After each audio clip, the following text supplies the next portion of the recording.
Vamos lá para o texto, então, de Atos, Atos dos Apóstolos, capítulo 2. Vamos fazer essa leitura. E temos algo da parte de Deus, que é o tema de hoje. Nós vamos falar sobre a família que está em unidade, que vence todas as adversidades. Dentro do tema dessa semana, que nós estamos falando que a unidade é a chave do sucesso, então, a família em unidade vence todas as adversidades. Precisamos ter unidade na família.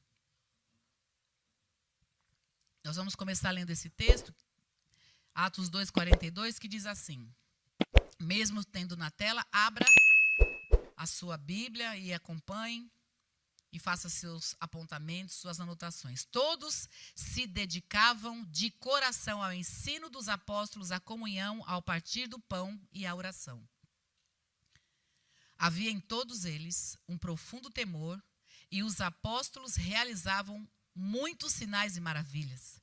Os que criam se reuniam num só lugar e compartilhavam tudo o que possuíam. Vendiam propriedades e bens e repartiam o dinheiro com os necessitados. Adoravam juntos no templo diariamente.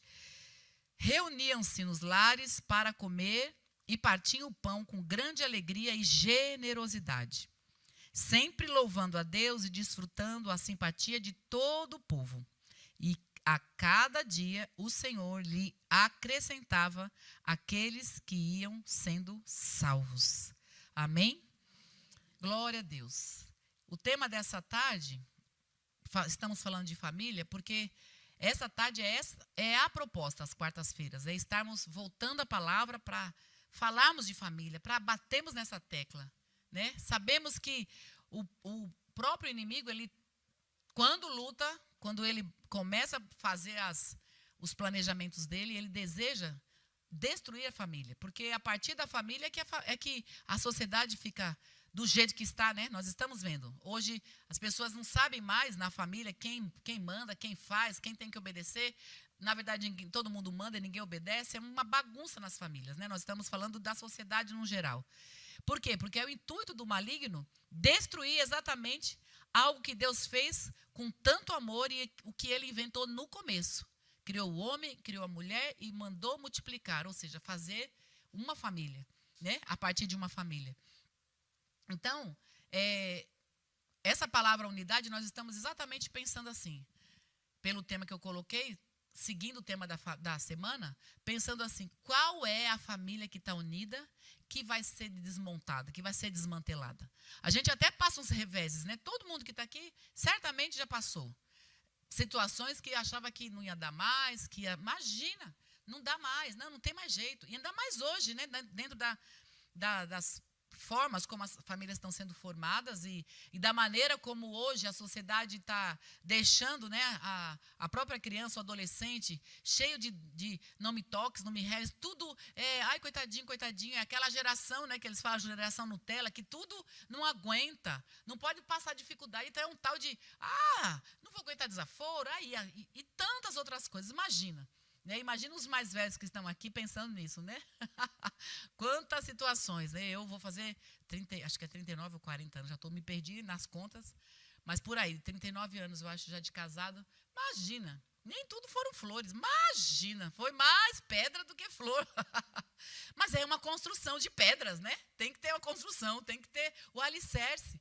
Então, eu estou comentando isso porque o próprio Espírito Santo quer que a gente pense que passar a adversidade não significa que ele não está conosco. Pelo contrário, a gente se torna mais forte, a gente se torna mais renovado. Hoje mesmo eu coloquei esse texto na torre de intercessão, né, no grupo que a gente trabalha, que eu participo, que são seis grupos, 6 categorias, e eu dentro de uma eu coloquei esse texto exatamente porque a tribulação vai nos fazendo ficar mais firmes, mais forte, vai apurando o nosso caráter, a gente vai se renovando, faz a gente ficar bem. A dificuldade não é para a gente se esmorecer, para a gente cair, para a gente se entregar. Pelo contrário, aí é que a gente se fortalece. Eu faço exemplo aqui, né, comento o exemplo aqui das mães, né? não, sem a brincadeira agora de homem e de mulher, mas as mulheres, observa como que a gente é. A gente tá lá, né, gravidinha, tem as gravidinhas aqui, né, 2 de plantão, agora não sei se tem mais algum aí, Deus que abençoe as grávidas. Tem 3, cadê? É a Débora. Fala sério, desculpa aí, né, queridinha. Muito bem. Não sei quantas mais, né, Dani? De repente, não sei. Mas olha que interessante, a gente passa alguns apuros, algumas dificuldades quando está grávida, né? E é o calor ou é o frio, enfim, uma série de coisas. É um pacote de situações, né, não boas, mas tudo na expectativa de ganhar o bebê. Depois que ganha o bebê, ou você fazendo um parto de qualquer maneira que seja, às vezes a vontade é de ficar deitado, porque se renovar e tal, mas o neném chorou, o que a gente faz? Deixa de lado o cansaço, deixa de lado as dores, etc. E vai lá e cuidar do bebê. E levanta de madrugada e cuida, e toda hora cuida. Aí, né, alguns pensam, meu Deus, nunca mais, não quero outro, não sei o quê. Daqui a pouco, o que acontece? Lá vai o primeiro, lá vai o segundo, e lá vai o terceiro. E o terceiro já vem mais um. Então, enfim. Mas o que é isso? É o renovo. A gente se renova, né? Existe uma força interior nossa que Deus colocou na nossa natureza. Eu estou usando a questão da maternidade para pensar o seguinte: dentro da nossa humanidade, Deus nos deu forças para muita coisa. Se olhar para o lado, né? A gente tem um culto mais direcionado para mulheres, mas é um culto de família. Então, falamos dos homens. O homem, por exemplo, que é aquele que tem que todo dia sair, trabalhar e tudo mais, que dentro de uma família, né? A família original seria dessa maneira. É a mulher que cuida da família, a mulher que cuida da casa, é a mulher que né, cuida dos filhos, orienta filhos, e o marido sai para trabalhar dentro de um plano original. E aí o que acontece? Esse marido tem aquele dia também que ele está cansado, fez hora extra, aquele chefe encheu a cabeça dele. Ele não está mais a fim de trabalhar, mas ele levanta, ele olha para a esposa, ele olha para os filhos, ele olha que precisa se alimentar, ele olha que ele precisa manter a casa. O que ele faz? Tira toda aquela chateação ou o cansaço dele, deixa de lado e vai trabalhar, e segue. Eu estou usando o plano físico para que a gente entenda que no espiritual não pode ser diferente.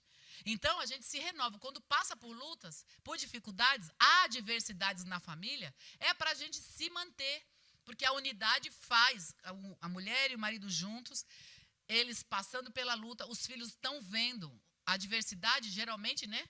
À primeira vista, é o marido e a esposa que estão lá passando, mas as crianças estão vendo se há briga ou se há concordância. Se eles estão um ajudando o outro, se está um tapeando o outro, né? Se batendo e gritando e descontrolados. Então, tudo isso nós estamos formando uma família com unidade ou não, né? E Deus se preocupa muito com isso. E aí, nessa introdução, esse texto é uma introdução, eu pego aqui algumas coisas interessantes que nós precisamos colocar individualmente e também como família. E está aqui nesse texto de Atos capítulo 2, fala as características da igreja primitiva. Mas é a característica de uma igreja que foi unida e cresceu. E hoje a igreja tem que estar dessa maneira para crescer, mas a partir da nossa casa também. E aí a gente olha o versículo 42, que está escrito assim: eles se dedicavam aos ensinos dos apóstolos. Eles, em outra tradução diz, eles perseveravam, ou também se dedicavam. E se dedicavam e perseveravam ao quê? Ao que era ensinado. E aqui eu chamo a atenção dos irmãos para falar o seguinte: nós, individualmente falando, e dentro da nossa casa, nós precisamos atentar para aquilo que o nosso líder, aquele o nosso pastor, o anjo da igreja tem nos ensinado. Nós precisamos disso. Perseverar na doutrina ou se dedicar à doutrina é assim: o pastor pregou isso, o pastor falou aquilo, ou o líder dos Gêmeos, ou o meu líder do ministério. A gente precisa dar atenção. Por quê? Porque vem de Deus. Se você não acredita que vem de Deus, o que você está fazendo aqui? Se você está no ministério, seja lá qual for, e você não está concordando com o que a pessoa está falando, o que você está fazendo no ministério? Nós não temos que ficar olhando e questionando. É o que está escrito aqui.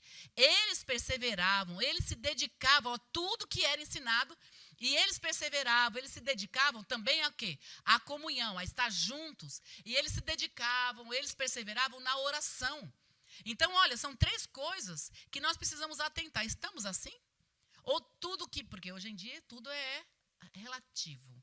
Hoje a gente vê, mas não está gostando. A gente olha e questiona. Por quê? Porque o mundo, a sociedade, o sistema está assim, desconstruindo valores. Mas dentro da igreja não pode ser assim. Mas que autoritarismo, o pastor falou e tem que fazer isso. Exatamente. Era isso que acontecia na igreja, e por isso que a igreja crescia. Era isso que acontecia na igreja, que a igreja tinha unidade. E Deus estava abençoando. Então, nós precisamos atentar hoje, como é que nós estamos, né, em relação, na nossa casa, de repente alguém fala assim, mas na minha casa não dá certo, porque só eu sou crente. Eu gostaria de te dizer que você está enganado. Porque dentro de casa é maioria, com Deus. A família inteira, pode ter 5 filhos, tudo já barbado, tudo grandão, e o marido também, tudo estrupiado, e só você é crente. Você é maioria, porque você tem o Pai, o Filho e o Espírito Santo. Quer o que mais? É maioria, ponto. Né? Então, precisa se dedicar, perseverar, atentar. Aquela palavra que a gente não gosta, porque a gente escuta só o que gosta aqui. Que piada, né, gente? Até parece. A gente não escuta só o que gosta. Mas a gente escuta aquilo que faz bem para a gente, que é necessário, desconstruções todos os dias. Aí, ainda no versículo 43, tem mais um ensinamento aqui, que aqui o texto fala assim, que em todos eles havia um profundo temor, eles tinham temor. O que é temor? É a gente saber até onde a gente pode brincar, é saber até onde a gente pode lidar com as situações, porque precisamos temer a Deus. É não falar um palavrão quando está lá sozinho, mas não é porque alguém pode ouvir eu falando, não, é porque teme a Deus. E a gente ouve hoje, né? Meu Deus, está tão complicado.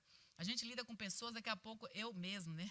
Por conta de ser a esposa do pastor, tem muita gente que conversa comigo, daqui a pouco solta umas besteiras aí.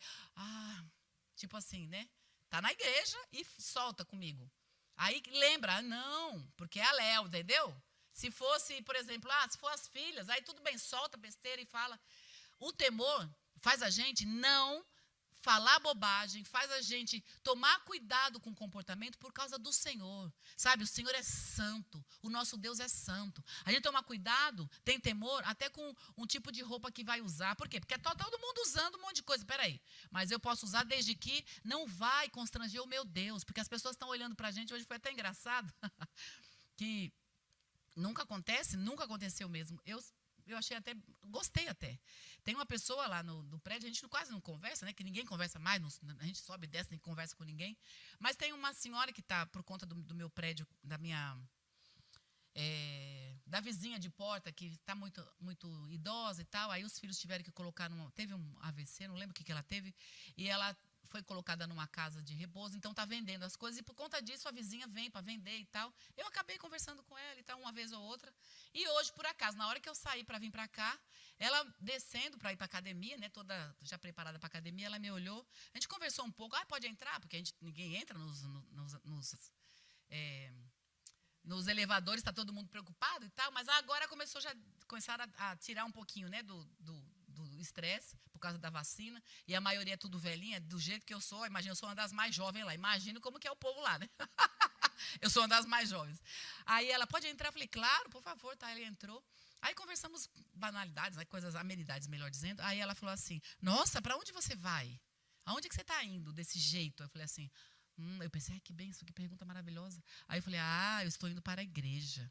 Eu falei assim, nós temos uma reunião de mulheres e eu estou indo para a igreja. Ela, que coisa boa, que coisa boa. Quer dizer, eu fiquei, quando eu entrei no carro e tudo mais, porque aí ela falou que ia treinar, eu falei assim, bom treino para você. Aí ela, obrigada e boa oração para você. Eu falei, amém, obrigada. Só que aí eu entrei no carro e comecei a pensar nisso. Comecei a pensar, se ela já me observava por algum motivo, agora quando a gente se vê dentro do prédio, ela vai me olhar mais. Por quê? Porque ela sabe agora que eu sou uma mulher, né, da igreja, sou crente, sou evangélica.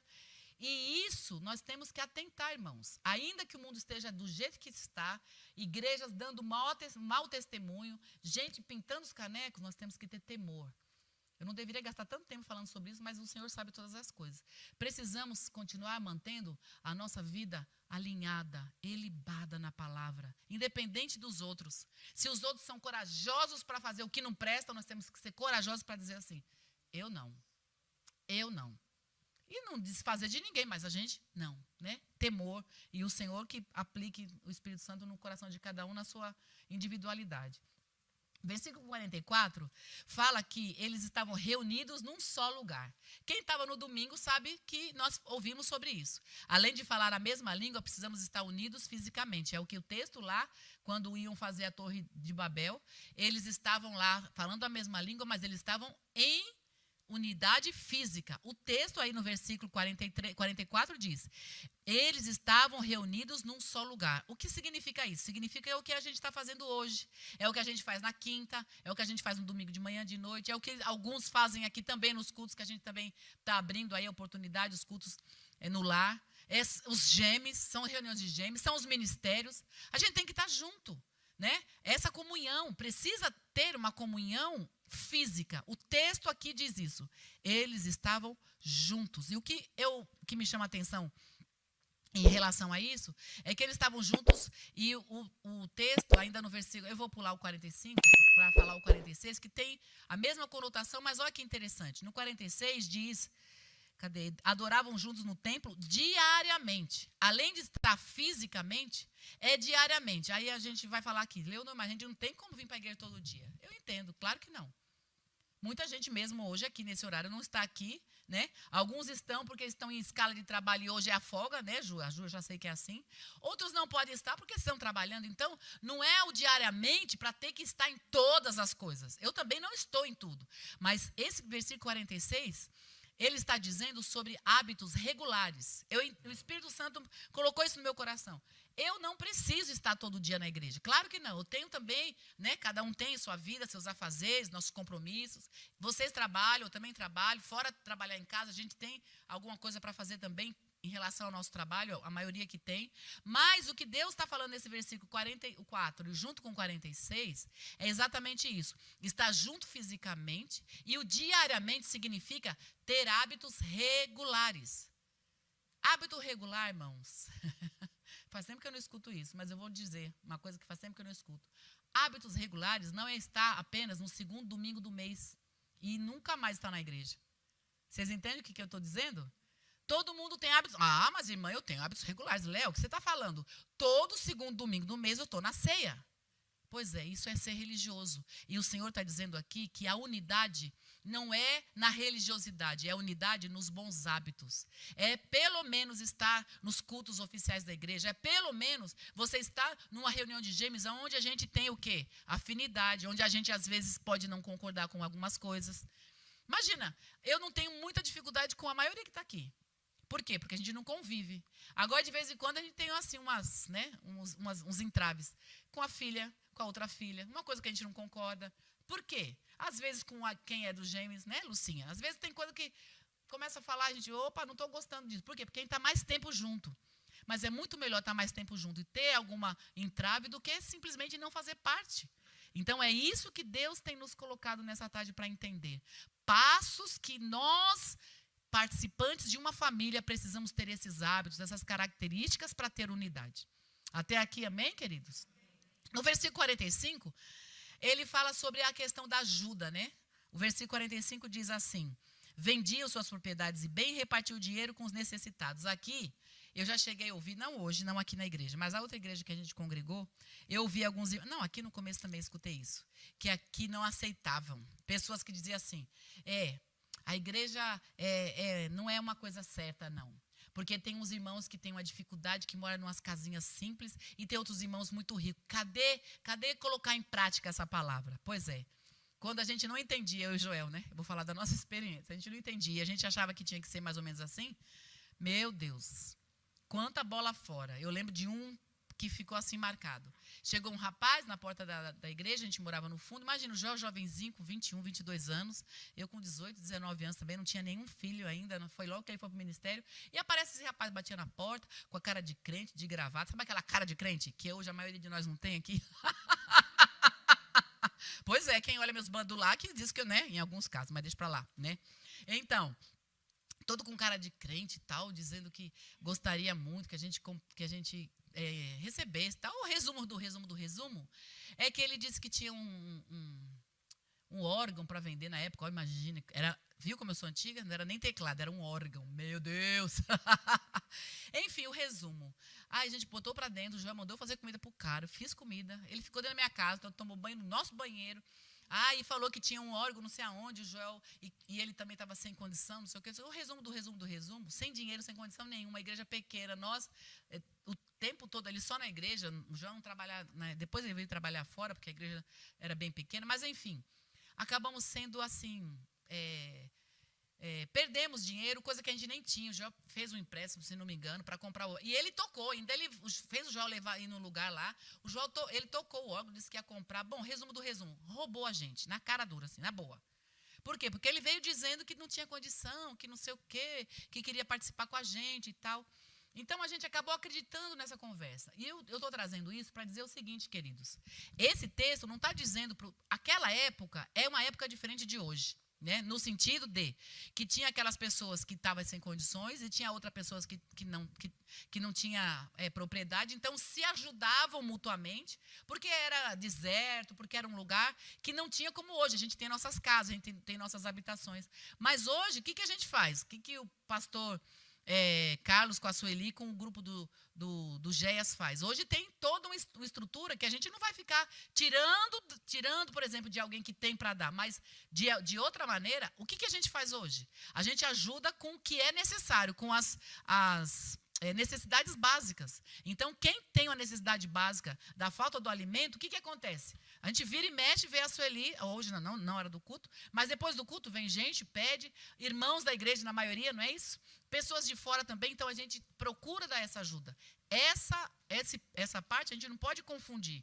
Às vezes temos sim, e já aconteceu no meu grupo, eu acho que no grupo de vocês deve ter acontecido, no grupo de gêmeos, estamos reunidos lá, aí tem uma determinada família que ficou desempregada e não tem como pagar o aluguel, ou então está cortando a água, vai cortar a luz, e a gente fica sabendo entre o grupo, sem ninguém saber, não precisa pastor saber, não precisa ministério saber, ninguém saber. No grupo lá, o que a gente faz? Se reúne, ajuda. Aí, às vezes, quando é uma situação diferenciada, que exige de mais alguma necessidade, um líder chama o outro e a gente faz o quê? Coopera, mas não ficamos sustentando uns aos outros, no sentido de, o outro não vai trabalhar e a gente que vai sustentar. Acho que fica claro isso, e acho que, não que dispense essa explicação, mas eu acho que esse esclarecimento é muito bom para que a gente entenda que a palavra de Deus não está dizendo que a gente não tem que ter e tem que ficar dando tudo que tem. Não é assim. Tem aquele que está trabalhando, se esforça mais, vai ter mais. Aí o outro, se tiver uma necessidade, porque ele ficou desempregado ou qualquer coisa assim, nós estamos juntos para poder cooperar. E isso está ficando bem claro para vocês, né, meus irmãos? Quem já sabia, quem já entendia, e para a gente entender. Mas, depois dessa explicação, o que eu vejo nessa ajuda de mutualidade? É uma ajuda que todo mundo tem reciprocidade. É o que eu citei agora. Nós somos uma igreja que estamos dentro disso também. Por quê? Uma necessidade, uma situação que você está vivendo e sabe que outro passa, você vai lá e tenta ajudar. Só que quando a gente começa a ajudar e vê que a pessoa está fazendo o quê? Corpo mole.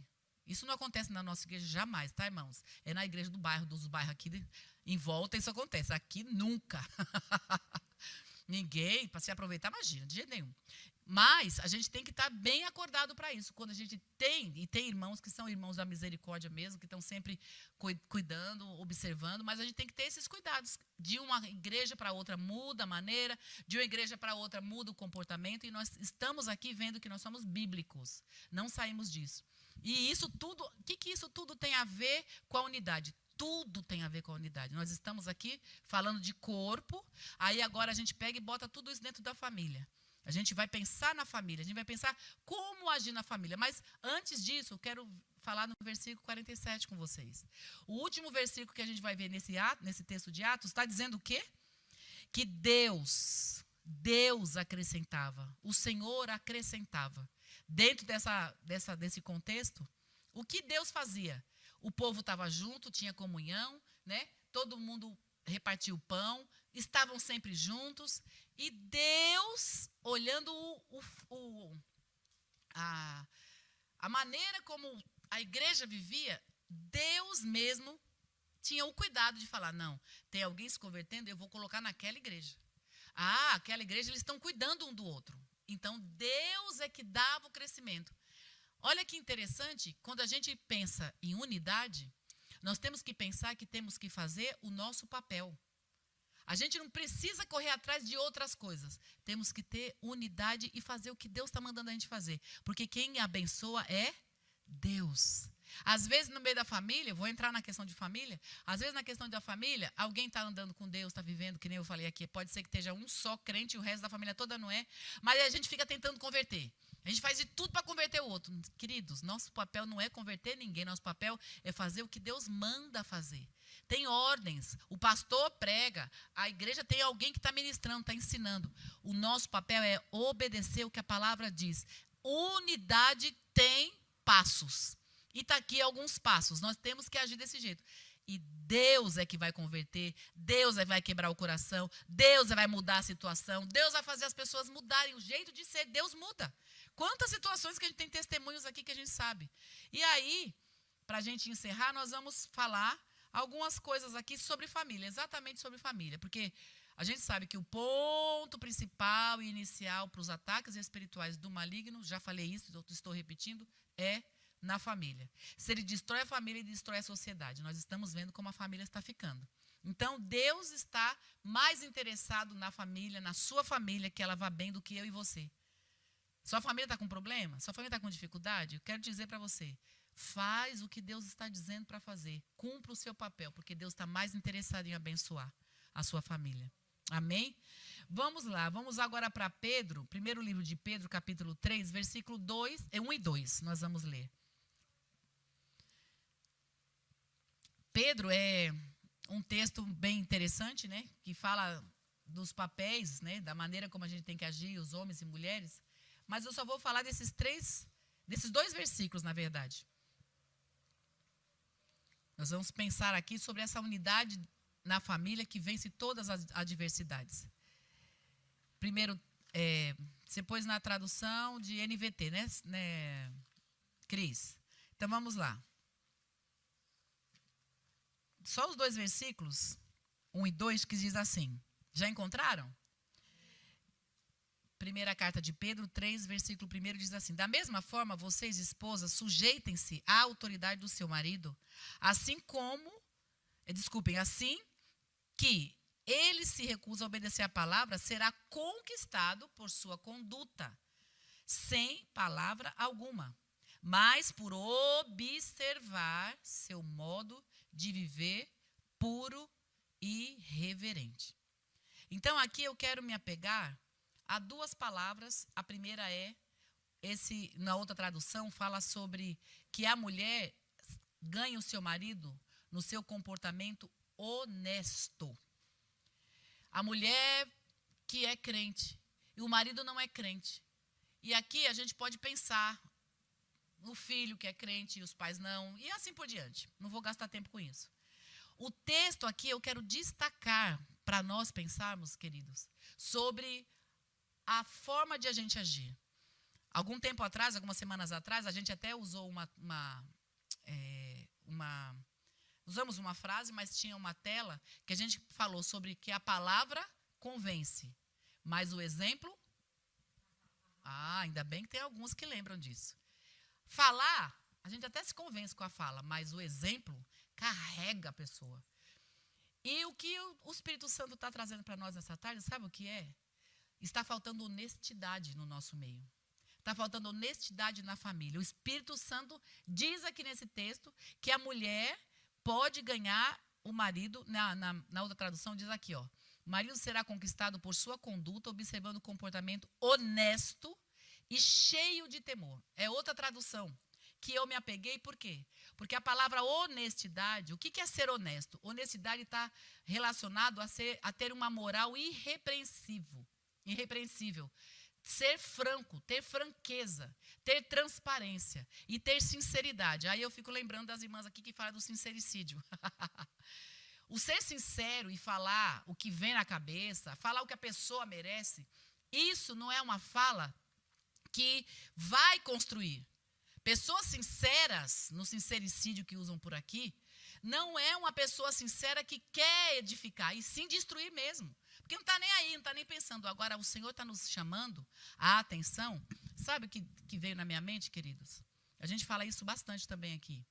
Dentro de casa, a gente não precisa de filtro. A gente toma cuidado quando está falando fora, a gente toma cuidado o que a gente conversa, como fala. A gente tem toda uma maneira diferenciada do que dentro de casa, né? Dentro de casa a gente, né, baixa a guarda, fala do jeito que a gente bem entende. Só que é nesta hora que a gente deixa de ser honesto, em alguns casos. E eu vou explicar por quê. Porque no nosso caso, muitas vezes, o que a gente está pensando, o que a gente acha do outro, para evitar a briga, muitas vezes, para evitar o confronto, a gente acaba não falando o que a gente precisa falar. Mas ser honesto é falar o que pensa, mas querendo que o outro aprenda, mas sendo de uma maneira edificante. E hoje, muitos maridos, e agora eu falo dos homens, muitos maridos estão deixando a família degringolada, deixa as coisas acontecer, a mulher faz e acontece, manda e desmanda, os filhos mandam e desmandam, e o marido deixa de falar, deixa de ser honesto só para evitar a briga. E a casa perde a unidade. Sabe por que perde a unidade? Porque a gente tem que ter honestidade. A gente tem que agir de uma maneira transparente. O transparente, falei e repito, não é chegar e falar, mas você é isso, você é aquilo. Não. A gente tem que falar de uma maneira e falar assim, olha, eu estou vendo o seu comportamento, que isso vai levar a tal coisa. É diferente você querer falar para edificar. E vocês todos aqui, não, talvez nem todos, só eu, então, por favor, orem por mim. Mas quantas vezes que a gente escuta o que a gente não quer e a gente já vai soltando os cachorros e vai falando o que bem entende. E aí você não está preocupado em falar para o outro ser edificado, você está preocupado em se defender. E o Senhor está trazendo aqui para nós uns puxões de orelha, assim, puxando as duas orelhas e dizendo o seguinte, meu povo,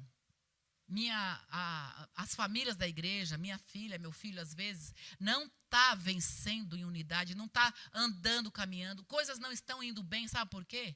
Exatamente porque o marido fala da esposa, a esposa fala do filho, os pais falam com os filhos, mas não tem a coragem de sentar e conversar para edificar. Porque se só soltar os cachorros, falar, mas você, pai e mãe sabem que os filhos estão errando, e está no papel de acertar. Mas quantas vezes o pai e a mãe só gritando, berrando. Vai ensinar o quê, minha gente? Então, Deus está nos trazendo aqui uma atenção de que essa palavra de ser honesto, de ser transparente, é falar às vezes até chorando. É falar porque está vendo que o outro está indo para o inferno, ou então o outro está fazendo a coisa errada. E não falar com sangue nos olhos. Deus quer que a gente fale com lágrimas nos olhos, não com sangue nos olhos. Porque o sangue nos olhos é o sincericídio, vai matar o outro. E o Senhor quer que a gente seja sincero, a fim de mostrar o amor para o outro. E é tão interessante que a gente precisa ouvir como as crianças ouvem, né? A criança recebe a bronca, é repreendido e tudo mais, daqui a pouco está lá abraçando de novo. Mas nós não temos essa facilidade. É uma coisa que precisa produzir todo dia. Eu preciso ser honesta na minha casa. Às vezes a gente é honesto entre nós. Às vezes eu consigo ser honesta. Ai, poxa, Débora. A Débora fala, poxa, Léo, olha, eu fiquei chateada. Você nem lembrou da minha barriga, que eu estou grávida. Você nem lembrou de mim. Aí fica chateada e me fala. E eu, tudo bem, tá? Por quê? Porque é amiga, a gente se gosta, a gente não se vê junto, a gente não dorme no mesmo quarto, na mesma casa, não é essa afinidade toda. Então, a maior facilidade dela chegar em mim, poxa, Léo, fiquei chateada, poxa, não sei o que, não sei o que. E eu também posso muito bem chegar nela e falar, olha, Débora, você desculpa e tal. Por quê? Porque a gente não tem essa afinidade. Agora, quando tem afinidade, o que acontece? Deixa pra lá. Irmãos, vamos ser sinceros, é assim ou não é? A gente tem dá uma raspada no outro e ninguém fala mais nada, vai embora. E vida que segue. Não. O Senhor está dizendo aqui, olha, a unidade vai acontecer a partir de um olhar no outro e falar assim, poxa, me perdoe, desculpa, olha o que eu fiz. Sabe aquele negócio de se esbarrar sem querer em casa, qualquer coisa assim? Ninguém fala nada, vai sair. Se na igreja a gente se esbarrar, ai, desculpa, não é assim? Gente, só eu? Não sou só eu.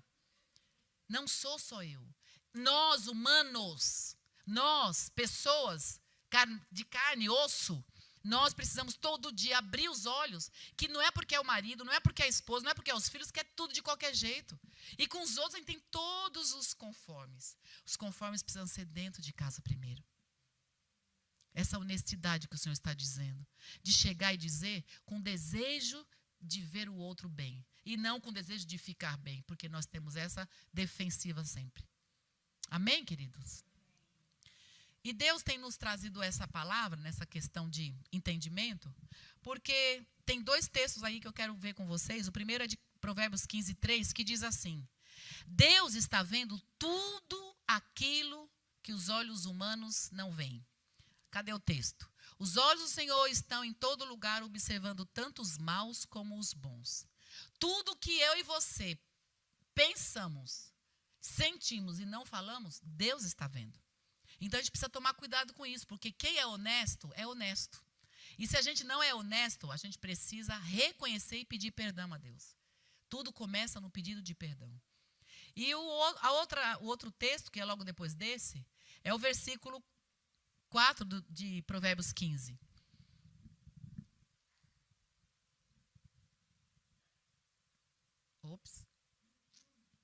Palavras suaves são árvore de vida, mas a língua enganosa esmaga o espírito.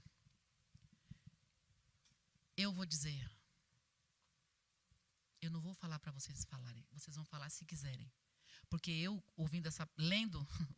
lendo essa palavra, Deus falando comigo, eu já fiz meu pedido de perdão diante de Deus. Sabe por quê? Porque eu não sou usada aqui para falar para vocês, porque eu estou aqui, top. Não.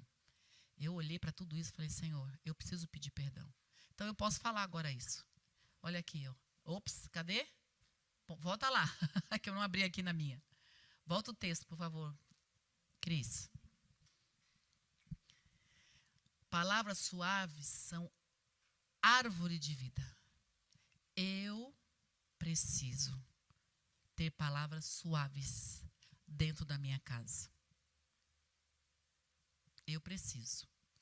Agora, se você precisa, você também vai dizer você e Deus aí. Porque é uma coisa que a gente não se preocupa. Em muitos casos. A gente tem uma afinidade de uma maneira que a gente deixa para lá. E essa história de deixar para lá, falta unidade na família. A gente vai magoando um ao outro. E a gente conhece todo caso, né, irmãos? De crianças que foram maltratadas, não é abusada, nada disso não. É um pai que falou uma besteira, que falava sempre a mesma besteira. É a mãe que fala sempre a mesma besteira. Aquela criança cresce escutando, guardando isso e formado com aquilo. Quem é que vai tirar aquilo que ela ouviu? Entende o que eu estou dizendo? É um cuidado que a gente não tem dentro de casa. Nós precisamos ter esse cuidado. Essa sinceridade precisa ser com edificação.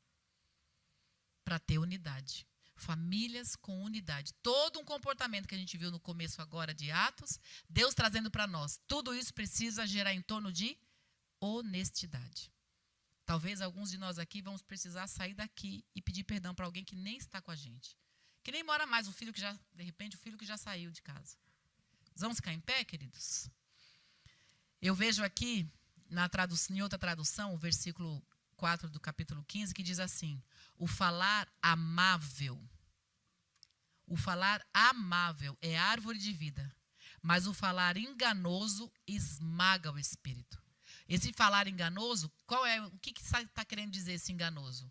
Eu estou querendo cuidar de mim, eu estou olhando para mim, por isso que eu falo que eu bem entendo. E quando a gente fala o que a gente bem entende, a gente se sente bem, né? Porque, eu me defendi. Deus está dizendo nessa tarde, vamos baixar a nossa guarda. Porque se Ele está falando 2 semanas em sequência, que nós precisamos de unidade entre os irmãos, o que dirá unidade dentro de casa? Não respondam, mas está tendo unidade assim, de boa dentro de casa? Estamos tendo mesmo? Essa unidade está acontecendo com honestidade? Que o Senhor nos ajude nessa tarde a pedir perdão para Ele, mas quando sair daqui, para a gente ter uma família em unidade, que a gente possa vencer toda a adversidade, que a gente seja honesto. A nossa honestidade, irmãos, para encerrar, eu preciso dizer isso. É a gente ver o valor do outro. Casamento faz isso na nossa vida. Quando a gente casa, a gente está no relacionamento, o tempo começa a passar, a gente perde a honra do papel do outro. A gente vai deixando para lá. Porque é filho. Porque tem que respeitar filho. Porque a esposa, tá tanto tempo casado. Aí aparece a irmã na igreja, todo cuidado com a irmã da igreja. E a esposa tratou de qualquer jeito, e vice-versa. Honrar primeiro quem está em casa. Ser honesto primeiro com quem está em casa. Eu pedi perdão já. Se alguém aí tiver que pedir perdão também.